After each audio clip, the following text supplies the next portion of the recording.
Good evening.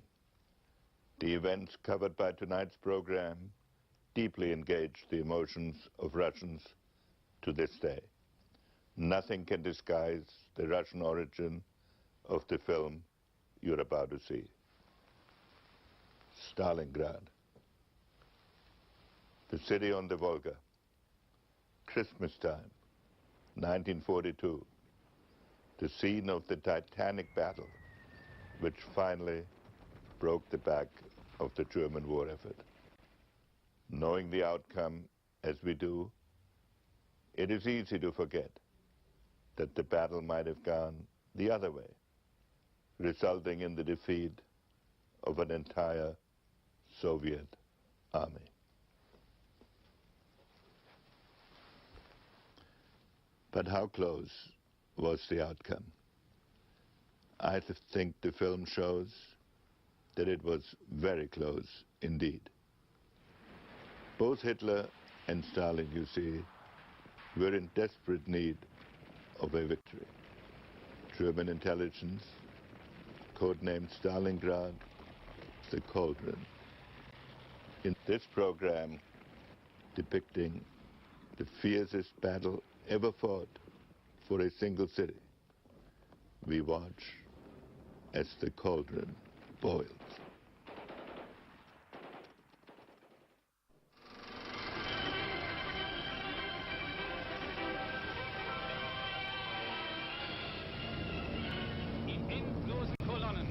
May 1942. As the spring campaigning season opens, the Red Army's victories of late 1941 seem suddenly meaningless, and Hitler's damaged confidence receives a massive boost. A hasty Soviet attack in the south against Kharkov is swallowed up by a German counteroffensive.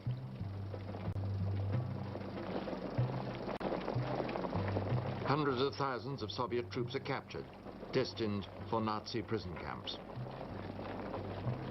These are losses the Red Army can ill afford.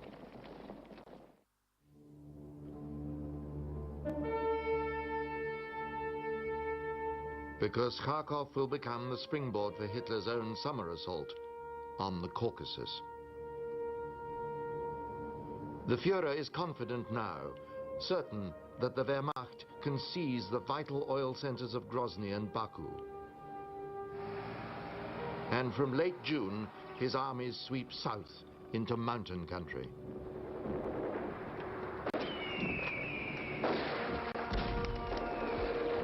But Stalin has concentrated Red Army reserves to protect Moscow, and the offensive takes it by surprise. It is hurled into hasty retreat, seeking refuge in the hills, able only to sabotage the precious oil fields it leaves behind. And as German units advance, there are some who greet them as liberators, entrusting nationalist dreams to these new masters. They will learn the tragic truth soon enough.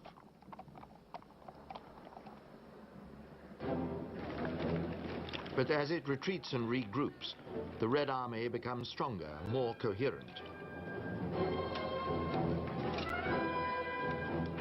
And the rolling thunder of the panzers, at first unstoppable, is silenced by stubborn defense on the only road through the mountains to Baku. But though the great refineries are still working for the Soviet people, a new peril looms. Two smaller German armies have been advancing slowly east, towards the industrial city of Stalingrad. As Hitler's ambitions are thwarted further south, he sees a chance to cut all links between Moscow and the Caucasus. The city on the Volga becomes his new prime target.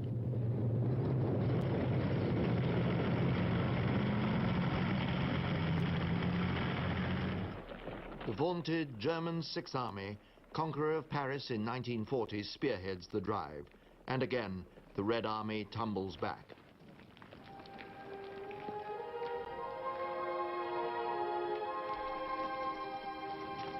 For Soviet soldiers, this could so easily be the end.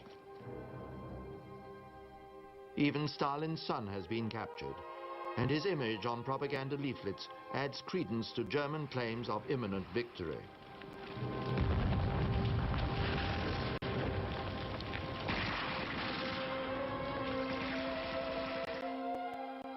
But Stalin will tolerate no more rapid retreats, and on the brink of catastrophe, he resorts, as always, to terror.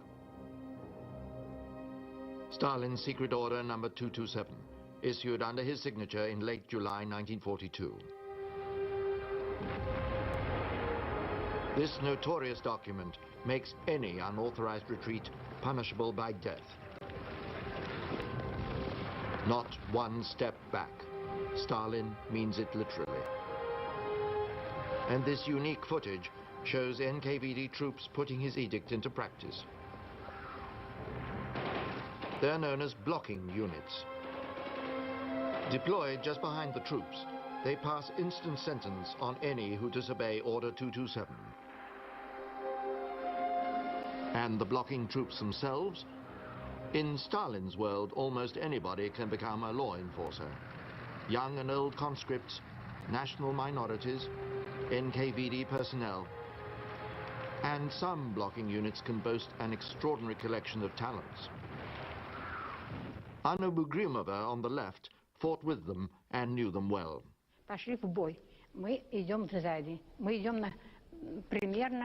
The troops went into battle. We were following them.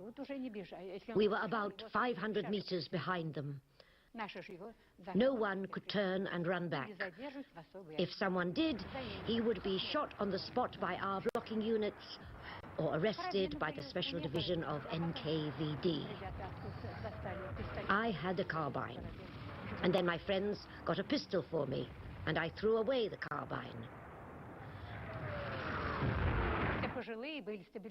These Siberians were quite old. Our blocking unit was made up of Siberians, former convicts who had robbed banks and large factories. They were serious criminals, but they treated me well. Appropriate purveyors of Stalin's bitter medicine, enforcing the Supreme Commander's will without hesitation or mercy. And Stalin has introduced another grim aid to discipline, penal battalions.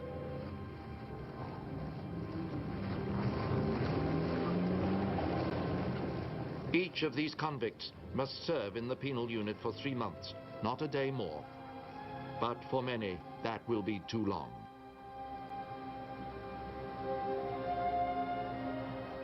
Even petty transgressors, pilferers, shirkers, anyone who upsets an officer, have reason to fear the Red Army's field tribunals.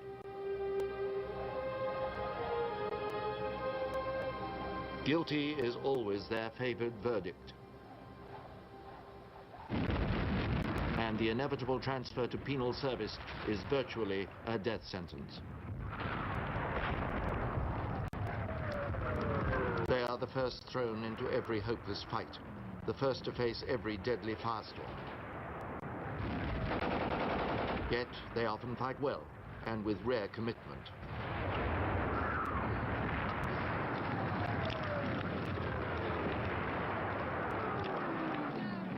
Soldiers with something to prove. Terrified, of course, but desperate to wipe away the stigma of their misdoings.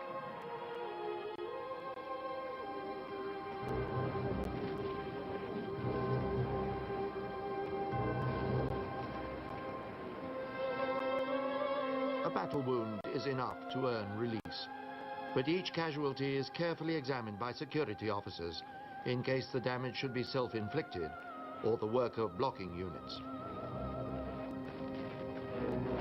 The genuinely wounded will find the forgiving words, "atoned with his own blood," added to their records.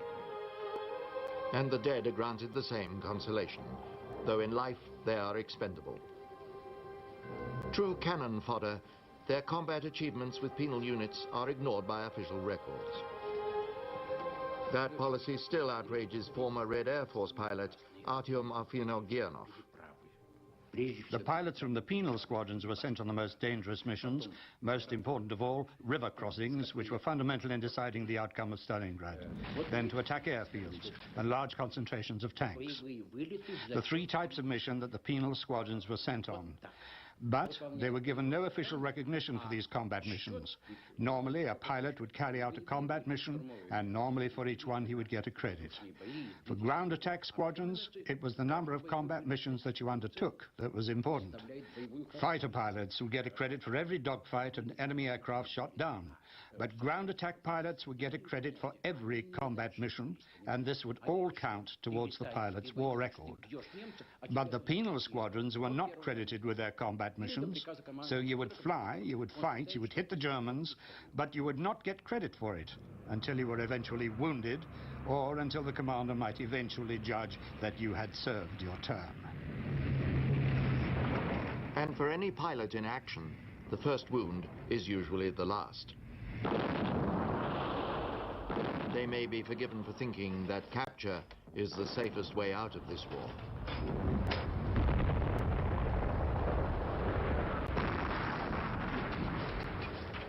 But though it is merciless, arbitrary, and utterly dehumanizing, Stalin's program of unbending oppression does galvanize the Red Army.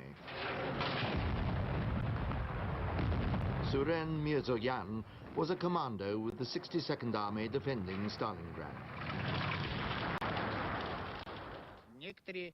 Some people think that Order 227 was a criminal order.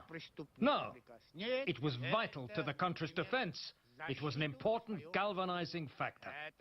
If there hadn't been that order, those in retreat who had already got used to falling back would have continued. But where could they go? Stalin was right when he said that beyond the Volga there was nowhere further for us to retreat. One time, when they tried to capture one of our commanders, he stood up in the trench, just stood there in the trench, and showed them what he had. He was a soldier, and he was surrounded. He was out of ammunition, grenades, everything, because he had spent it all. So, he got up, and in an act of supreme defiance, he pulled down his trousers and said, "Here, come and take this prisoner."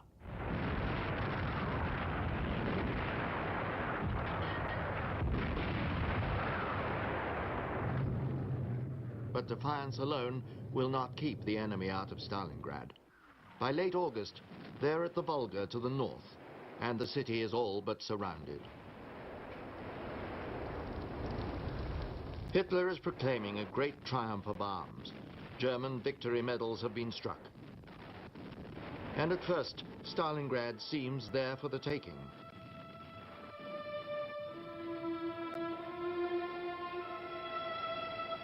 But this is Stalin's city, the very symbol of his personal prestige. And that is something even women and children are expected to defend.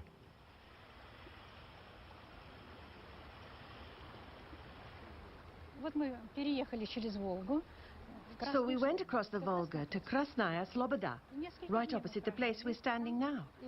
We'd only been there a few days, and then suddenly this local policeman started making regular calls on us and demanding that my father and I go back to Stalingrad at once. He claimed that my father was spreading unnecessary panic, saying, "You're a coward and panic spreader. You have no right to be here, and you should return back to Stalingrad immediately." The 62nd Army is not yet deployed in the city, and only a single blue-coated NKVD division takes the field against the first attacking panzers. At its side, workers from the local tractor factory, armed with abundant defiance, but with very little else. When we got to the front line, this tank with no turret went past us a few times. It was driven by a man from the factory. In his patriotic fervour, he hadn't had time to put a turret on. And he had no cannon either, only a machine gun. But our tractor factory man was determined to defend the motherland with caterpillar tracks and a machine gun alone. But the Luftwaffe cares nothing for such heroics. During the last week of August, it launches a campaign of terror bombing. For the first time, it attempts the systematic destruction, sector by sector, of a Soviet city.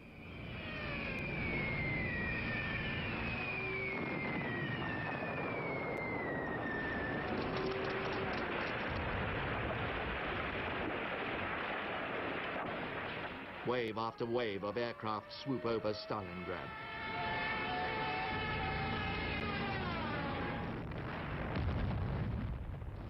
Factories, homes, women and children, they are all targets.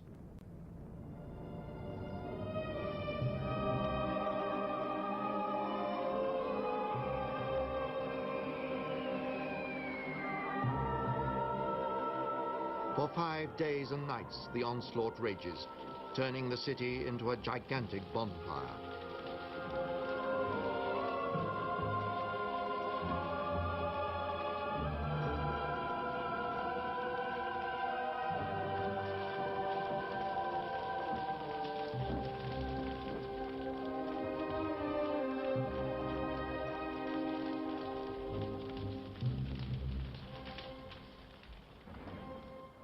And when the thunder finally abates, 50,000 lay dead. 3 times as many are injured. Victims of Hitler's Luftwaffe, but also of the brutal regime that forced so many of them to remain.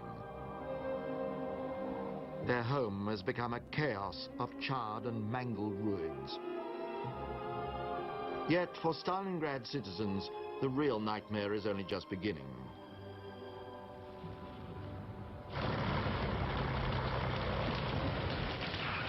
Because now the Wehrmacht is moving in to claim the rubble for its own.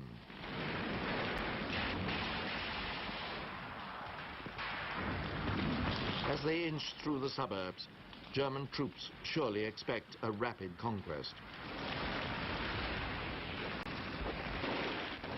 Instead, they are entering a savage killing ground for a duel to the death that will rank among the most terrible in human experience.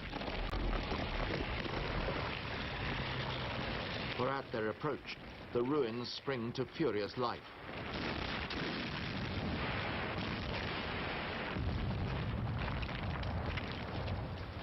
Soviet soldiers and citizens do not even contemplate surrender. 1,000 desperate battles erupt on the streets, and a wild labyrinth of constantly shifting front lines swamps the city.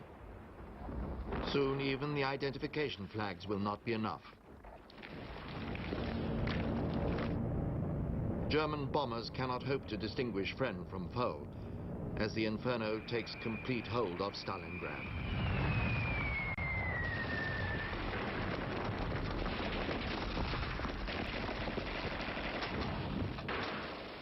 The front line might be a house, an alley, a tram line, or a wall.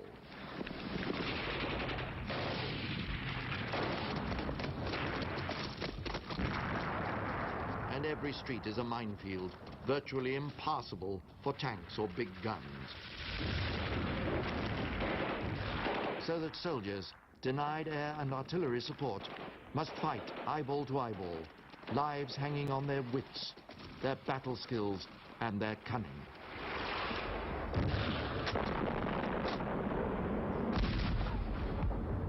Фашист пришел прикрыть этот живой родничок. Former Red Army marksman Vasily Zaitsev. Питаться, воды набрать. The fascist snipers used to come here to give the other Germans covering fire when they came to get water from that small spring. Она длилась. The Volga was only a stone's throw away, but the Nazis were dying of thirst. So that is how this sniper's duel flared up. All in all, it went on for 3 days, but it ended with victory for us in some 5 seconds. The fascists had come to the duel well prepared. He'd already taken out 2 of my snipers, when with the help of a couple of others, I finally managed to pick him off. I would never have guessed what kind of big shot had flown to Stalingrad, but when we dragged him out, we found he'd been the head of a Berlin sniper school.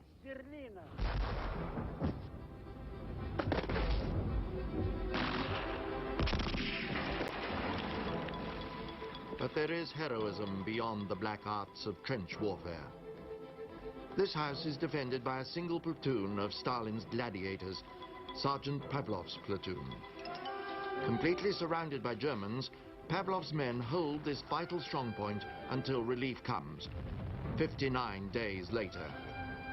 Long enough for one woman, one among many crowded into the cellar, to give birth amid the orgy of death that is Stalingrad that autumn. The streets were littered with dead women and children, their dismembered bodies burnt or half burnt. That produced a very strong effect on us. We fought like wild animals for every house, every piece of land. We weren't afraid of anything. Once, after the Germans had taken a building near us, a section under the command of one of our sergeants went in and in 24 hours had stabbed the whole of their company. And how did they do it? They slaughtered all of them with bare steel in that one night. They took revenge and really enjoyed it. It was as if they wanted to say to the Germans, you decided to come here, so it's here you'll stay. None of you will ever get back home. Yet slowly, inevitably, the 62nd Army is giving ground. Reinforcements are still trickling across the Volga, but as the Wehrmacht prepares to storm that slender lifeline, it can only be held at terrible cost. Casualties are appalling, and nurses must struggle through a hail of fire to rescue them. In the magnificent spirit of Soviet women in wartime, they dutifully risk their own lives for the lives of soldiers. But their orders demand still more, and many perish in the act of saving priceless weapons. The Volga crossing as reconstructed by contemporary Soviet filmmakers. Soviet reinforcements attempting to reach the city scramble ashore, escaping from one nightmare into another. And some days, the river runs red with their blood. Dr. Boris Perepachayev treated casualties at the Volga crossing. Every night, launches came over from the left bank, put down boards, unloaded fresh reinforcements, and took back the wounded. There were so many corpses there that you just couldn't help but step on them. The whole embankment was piled with corpses. And sometimes there were wounded among them as well. So occasionally you'd be walking over these dead bodies, and one of them would suddenly let out a shout, "Watch where you're going, you clumsy oaf!" Well, with all this going on, one night I had a bit of a mental slip, so I didn't realize it at the time. I was walking along that riverbank, and suddenly I remembered a song from the film Captain Grant's Children, and I just started to sing it. There where horses tread on the corpses, where the land is painted in blood. People started cursing and swearing at me from all sides. The Germans, who were positioned nearby, must have heard all this, because they started firing at us with a heavy machine gun. I fell flat on the ground. I don't know who I fell on or what I fell on, but I just fell. I waited for a bit till the launch came, and then I left unhurt. German forces now control most of the Stalingrad area, and Hitler is already claiming total victory. And though Soviet defenders are giving everything, the enemy is still pushing east across the city. General Trikov, in command of the 62nd Army, mounts a skillful campaign, but his outnumbered troops cannot hope to stop the Wehrmacht. And by early November, it has cut a swathe across Stalingrad, splitting the 62nd Army in two. In a last desperate gesture, Trikov mounts assault after assault on the Mamayev Mound, a vital patch of high ground, the very hub of the battle zone. The hill changes hands no less than 8 times, as Trikov throws everything into the fray, every soldier and anything that flies.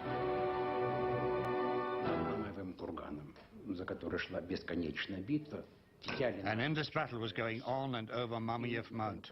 Our troops were storming it again, and the infantry, which was climbing up it, needed air support. When German bomber planes appeared, Kryukin, the local Air Force commander, urgently called a fighter plane squadron to chase them off and cover our infantry troops. The squadron of 7 planes, I don't want to mention the squadron captain's name, took off, and when they saw an armada of German bombers flying towards them, they evaded the fighting, turned off, and flew up the Volga. Kryukin immediately ordered the captain to be shot, and as I read later in the official report about the execution, all the other pilots were sent to the penal squadron. I tell you, the aircraft losses at Stalingrad were terrible, just terrible. An average Air Force regiment might be at the front for a week and then cease to exist. That gives you some idea how bad our losses were. And the reasons? Well, first and foremost, the enormous intensity and importance of the actual struggle itself. Ultimately, it was a question of life or death for our country and people. On the other hand, everything was thrown into it like into a furnace. Whether a regiment was ready or not, a hole in the line had to be filled. So pilots like me made up 100 regiments consisting entirely of sergeants. I was a sergeant, you understand. 100 regiments of sergeants were given crash training just before the war. 80% of them were at Stalingrad. One fine day, just after we had finished the summer course at the pilot training camp in the Urals near Perm, they drew up all graduated pilots in ranks and gave a command. All those with names beginning with the letters A to K were to turn right and march quickly back to the barracks. And those beginning with L to Z had to turn left and quick march to the quartermaster's stores, and from there immediately go and join the infantry troops at Stalingrad. Thus it was that they sent trained pilots off to join the infantry at Stalingrad. And those pilots whose names began with the letters A to K, with me among them because my name is Afinoginov, flew to the front. So I flew to the front with a grand total of just 3 hours 40 minutes training in all.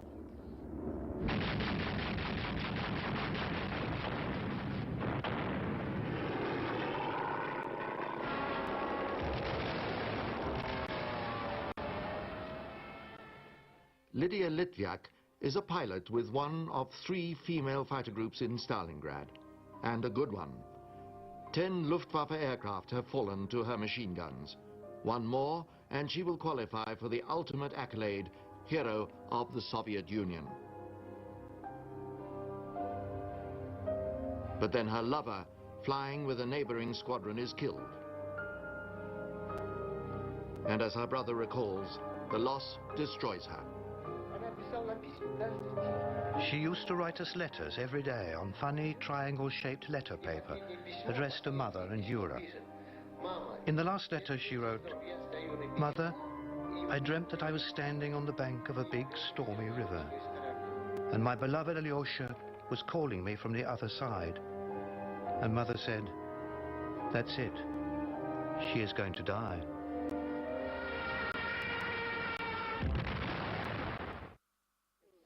And what of the millions of Soviet citizens away from the front line? As propaganda fixes every eye on the struggle for Stalingrad, they respond with whatever they can give. Their jewelry, their money, anything to help preserve the lives of husbands, brothers and sons trapped in the inferno. They are all part of a monumental national effort to save Stalingrad. And at the heart of the Soviet crusade, hidden from Hitler's gaze, one of the most astonishing enterprises in the history of warfare. Machinery and manpower from the great industrial regions of the Western USSR have been snatched from the very jaws of Nazi invasion. Now, a vast migration east is underway. East beyond the Urals, where they plant explosives in the frozen ground and rebuild Soviet war production from scratch. They work fast through the grueling winter, but the motherland's need is desperate, and many plants must begin operating before they have a roof. By the end of the war, more than 2,000 new factories will have sprung up in Siberia. Heavy industrial plants producing weapons to sustain the Red Army at the front. But that army needs men. And so while Hitler still keeps men away from the front for vital factory work, legions of Soviet children must rise to aid their homeland in its hour of peril. alongside their mothers at the lathes, they toil to complete the Siberian miracle, and the future of the Soviet Union depends on them all. On the quality of the war machines they produce, on the quantity of oil they extract, and on the barges they pilot to bring it all to the crisis point on the Volga, to Stalingrad. And Stalin, for once, does not squander their endeavors. The year's defeats have shocked him, and Marshal Zhukov finds his first counterattack proposals greeted with uncharacteristic caution. So, what have you thought up? Stalin said as he came over to our map. What front is that? Vasilevsky reported back, it's a new front that needs to be opened in addition to the Don front, so that we can make a major thrust against the German grouping at Stalingrad. The left wing of our Stalingrad front will make a thrust towards Kalach to meet it. Stalin says, but have we got enough forces for such a big operation? Perhaps we should limit it to the thrust along the Don from north to south and south to north. We objected to Stalin that if we were to do this, the Germans would quickly deploy their mechanized troops from Stalingrad and parry our thrust.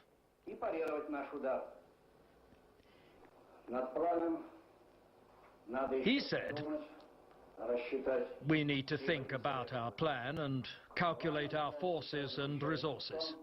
The main task now is to hold Stalingrad. And don't breathe a word to anyone about the plan. Nothing must distract from the last-ditch battle still being waged inside Stalingrad. The city has become a global obsession, dominating the world's headlines.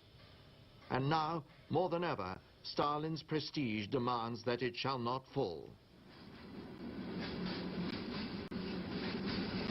But there is another reason to plan in stealth.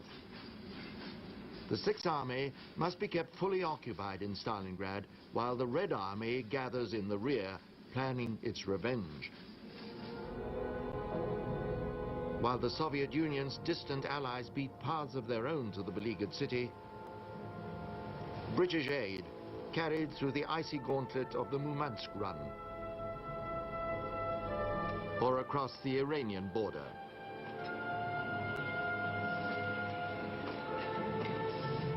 And from the USA's Alaskan airfields, fighter aircraft fly into Siberia to aid a Red Army almost ready to launch its counterstrike. Artillery Chief Voronov coordinates planning along with General Vatutin, leading the Southwest Front, Rokossovsky commanding the Don Front, and Yeremenko attended as ever by his political shadow, Khrushchev. Their designs are overseen by Stalin's most trusted military advisors, Zhukov and Vasilevsky.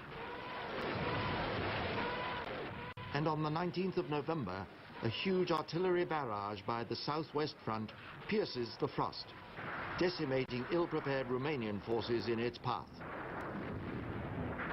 This is Operation Uranus. Vatutin's tanks burst through almost at once.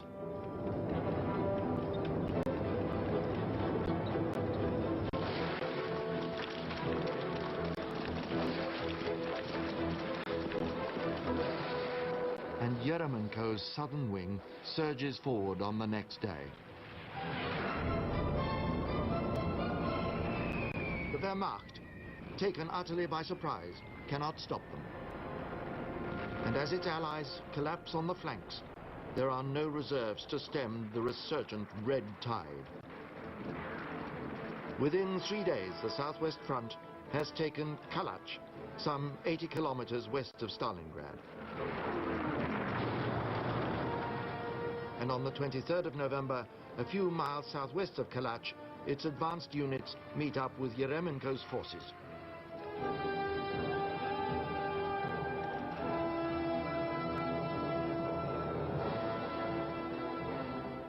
Suddenly, the German 6th Army and the 4th Panzer Army, perhaps 300,000 of Hitler's finest troops, are surrounded inside Stalingrad. The hunter has been captured by his prey. An astonished Hitler summons Manstein, his troubleshooter, to Stalingrad.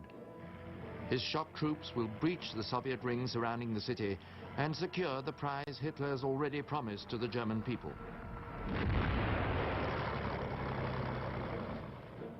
Two Soviet armies, the 51st and 2nd Guards, are rushed to meet Manstein's relief force and stop it dead in its tracks. Former artillery sergeant Rasputin was with the Guards. 3 army corps of around 400,000 soldiers were immediately dispatched by foot. We set up our field guns as soon as we got there, without even digging in. Just wasn't possible to dig in. There was no time. Tanks were breaking through our infantry lines. I think attitudes and conditions on both sides became more and more inhuman and extreme. For example, there were some Marines who had been killed and then crushed into the earth by the same tanks that had already annihilated them. What could they possibly hope to gain by crushing them if they were already dead? The Guards pay a high price for stopping Manstein. Almost 2/3 of the army is killed or wounded. And even faced by Germany's fearsome new Tiger tanks, they fight like the elite units they are.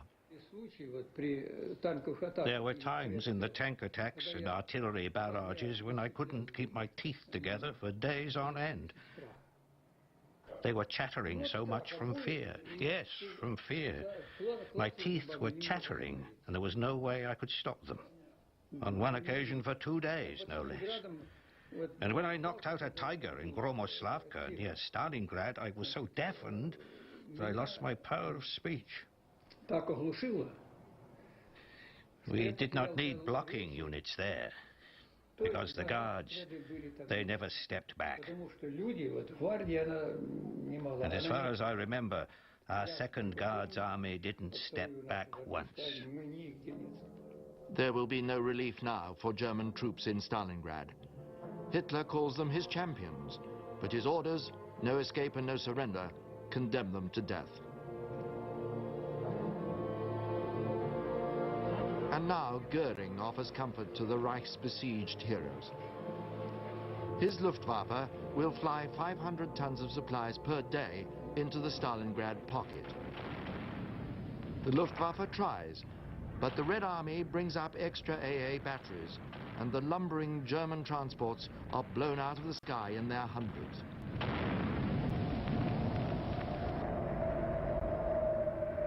Soon, even quotas of 50 tons per day cannot be met. And as the Red Army closes the ring around Stalingrad, advancing cautiously through the snow, taking time to bring up heavy artillery and air support, German defenders shivering in the ruins are told to fight on, sustained only by glib promises of ultimate victory, along with a little advice from the Führer. How to dig a hole in the snow. Primitive diagrams that almost mock these grizzled veterans in their desperation. And for frostbite, the Führer recommends a bag over the face. Yet, like Soviet troops before them, they entertain no thought of surrender.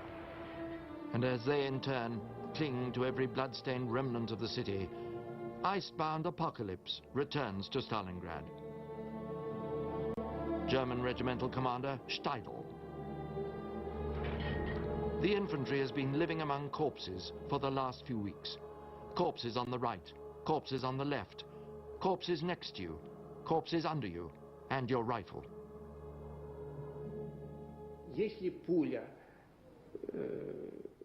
If a bullet is fired from 100 to 150 meters, it won't go through a frozen body. So we just pile them up and then rested behind them and took cover. For ordinary soldiers on both sides, this is the ghastly climax to a long, dark journey.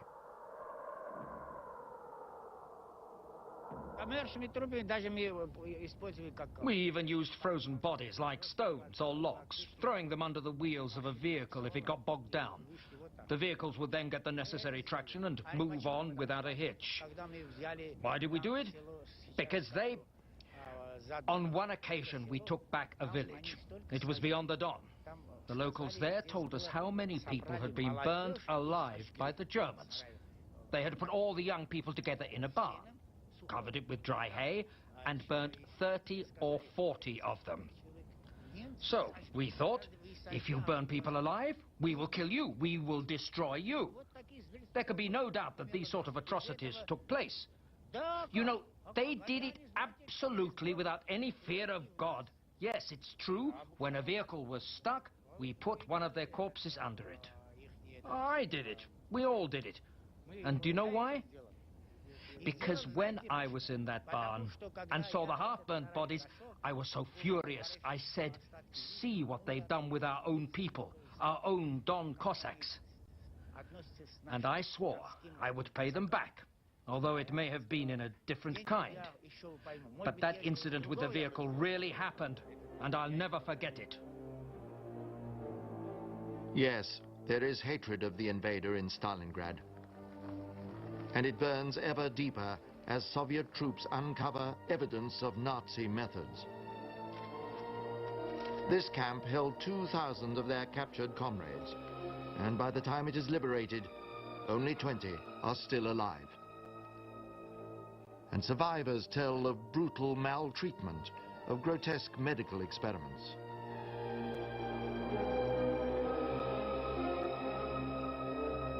Is it any wonder they thirst for vengeance?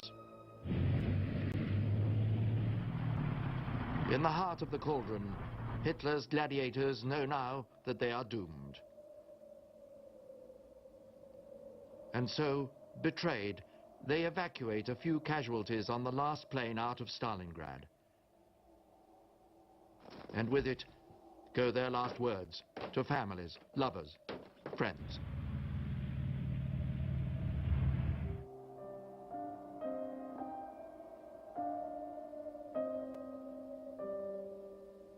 You should forget it, Marguerite, and do it right away. I know you want me beside you, not only as a husband and a lover, but as a pianist. Marguerite, you should know the whole truth. I don't have my hands anymore, not since December. The little finger is missing on my left hand, but even worse, frostbite took the middle 3 fingers on my right hand. I can only just about hold a mug using the 2 fingers I have left. And I've become rather helpless. You don't understand how important these things are until you lose them. The only thing I can still do properly is shoot, using my little finger. And I can't shoot all my life, right? So my hands are useless. Do you feel better now that you know the whole truth?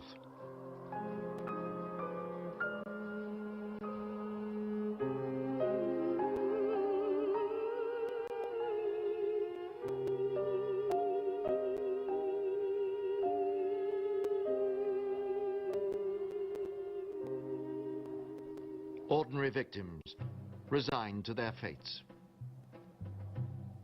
Abandoned in Hades, so that their Führer might save face.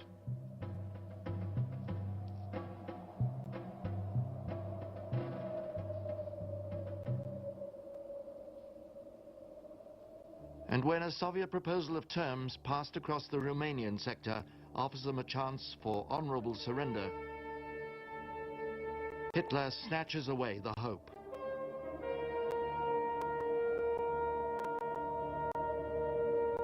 His stark order, fight to the last bullet.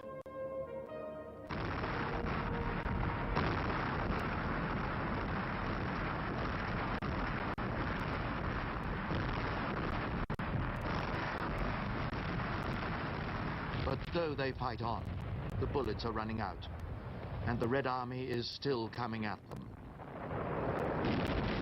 By late January, they are being overwhelmed, and whole regiments are giving up the hopeless struggle. But as official cameraman Olyankin discovers, every house in Stalingrad is still a potential death trap. On the front, where the 13th Redimsiv Division was fighting, there was a house, a basement to be more precise, where the Germans were hiding and sniping at us. If they saw one of our lads, they would immediately shoot him.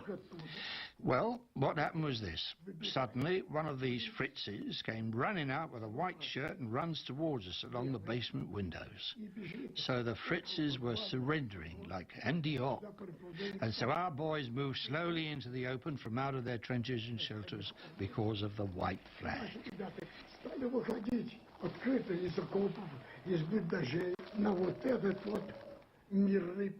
And at that moment, just as I was about to start filming, they opened up with a terrifying burst of machine gun and submachine gun fire, coming from almost all the windows of the building, at our lads who had only broken cover in order to take these POWs. But that was a law, you see. If they surrendered, we had to accept them. And so our soldiers started falling. Some dead, some wounded, some just trying to avoid the bullets.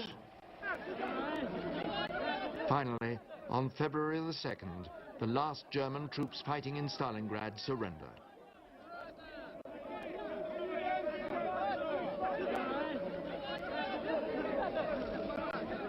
After 5 long months, a battle that began almost by accident is over. But 6th Army Commander Paulus is not among them. Historian and wartime intelligence officer Lev Bezimensky. Причем, когда стали подвозить первых генералов, мы не были убеждены в разведотделе. When they started to bring in the first captured generals, no one in our reconnaissance unit was 100% sure whether Paulus was alive or dead. There was a possibility that he might have been rescued at the last moment. In theory, it would have been possible to get him out of Stalingrad, but in practice, no. So I became a human bug. You see, in those days, we did not have the technical listening equipment that we have now. So yours truly was put in a German uniform and made to bunk down in the same prison dormitory as the captured German generals. I had to listen to what they were saying, especially in case one of them started talking about Paulus. I lay there with my face to the wall, because I was afraid they might have recognized me. You see, I had dealt with them when they had first been captured. So I just lay there and listened. Suddenly I heard them talking about him, although they didn't use his name specifically. There's a German title, Oberst, which means commander-in-chief. They were saying that the Oberst had said something, and that he was here, and that he was still here. So I concluded that Paulus was still in Stalingrad. And when Paulus, instructed by Hitler to kill himself, is captured in the basement of a city store, Stalin uses him as Hitler had done, for propaganda.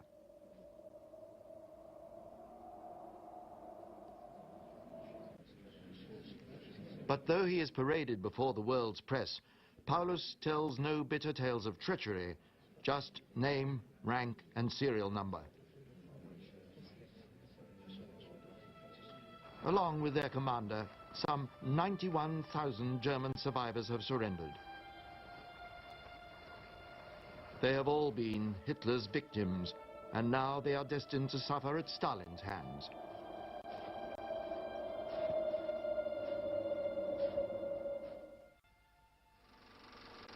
For the dictators, roles have been reversed since Kharkov.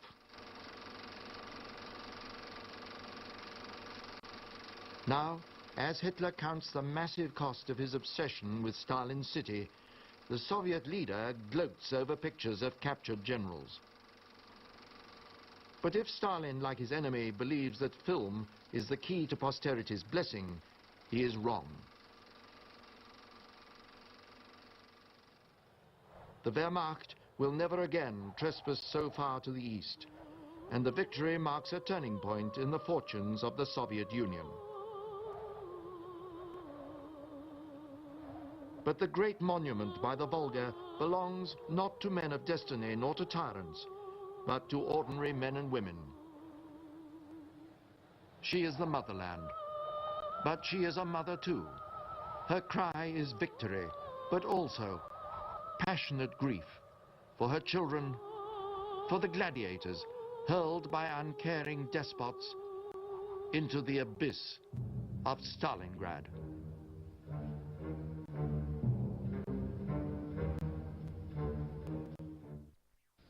From the victory of Stalingrad onwards, the leaders of Britain, America, and the Soviet Union felt justified in thinking of a post-war world order. But balance of power in any form was an alien concept to Roosevelt. He wanted nothing of what he considered the old, failed ways of European diplomacy.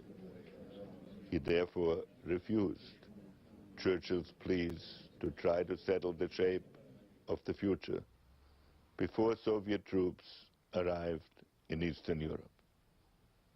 So at Stalingrad were planted the seeds of Hitler's downfall, but at the same time the seeds of a Cold War to come.